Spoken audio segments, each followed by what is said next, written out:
Ma'am ఒక లవ్‌లో గాని, పెళ్ళిలో గాని ఇనీషియల్ స్టేజెస్‌లో ఉన్న లవ్వు రోజులు గడిచే కొద్దీ తగ్గిపోతుందంటారు. కొంతమంది పెళ్లి కాకముందు లవ్‌లో ఉన్నవాళ్ళేంటంటే, ఒకవేళ అలా తగ్గిపోయినా గూడా మనిషి అలవాటయిపోవడం వల్ల పెళ్లి చేసుకుంటారు. తర్వాత ఇబ్బందులు పడతారు. ఇట్లా చాలా ఉన్నాయి. ఇలా స్టార్టింగ్‌లో ఉన్న ప్రేమ తగ్గిపోవడానికి కారణం ఏంటి? ఫస్ట్‌లో లవ్ కనిపిస్తుంది రూప. తర్వాత తర్వాత ఇట్ చేంజెస్ ఇట్స్ ఫార్మాట్. అదెక్కడికి వానిష్ అవ్వదు. ఇప్పుడు మనిద్దరం అక్వైంట్ అయ్యాం ఇనీషియల్‌గా. The first introduction will be like madam బాగున్నారా? Madam are you okay? Can we meet? ఒక 5, 6 మెసేజెస్ ఫార్మల్‌గా స్టార్ట్ అయింది. తర్వాత we landed up calling Roopa and అక్క.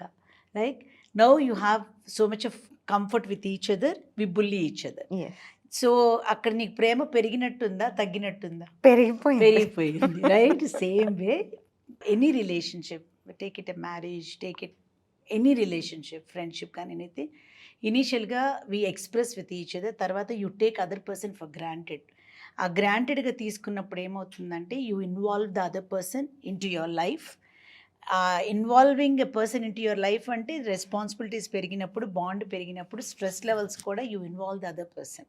మన ఇద్దరి మధ్యలో చనువు పెరిగిన కొద్దీ ఏమవుతుంది, మన పర్సనల్ విషయాలు కూడా మాట్లాడుకుంటూ ఉంటాం.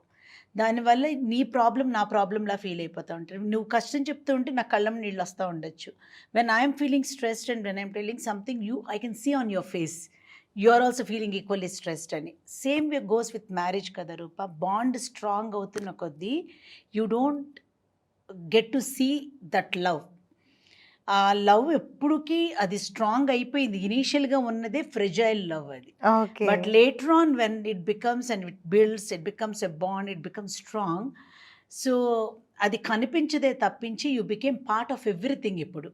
So, this is more stronger love than that initial love. అది ఓకే. మనం ఐడెంటిఫై చేసుకోవటంలో ఇదవుతా ఉంటుంది. అంతే అప్పుడు తప్ప చెప్తారు. ఇప్పుడు చూపిస్తారా? అప్పుడు చెప్తారు, ఇప్పుడు చూపిస్తారు. Right way you said it. And రెండోదేంటంటే రూప, అప్పుడేంటంటే ఒకవేళ ఇనీషియల్ స్టేజెస్‌లో ఒకళ్ళనొకళ్ళు దూరం అయిపోయినా కూడా కొన్ని రోజుల తర్వాత ఇట్స్ ఓకే అయిపోతుంది. హ్మ్. ఇప్పుడు you can't live without each other. మనం ఏదో అనుకుంటా ఉంటాం గానీ, నువ్వు లేకుండా నేనుంటా, నేను లేకుండా నువ్వుంటావని you cannot live without each other in a relationship once.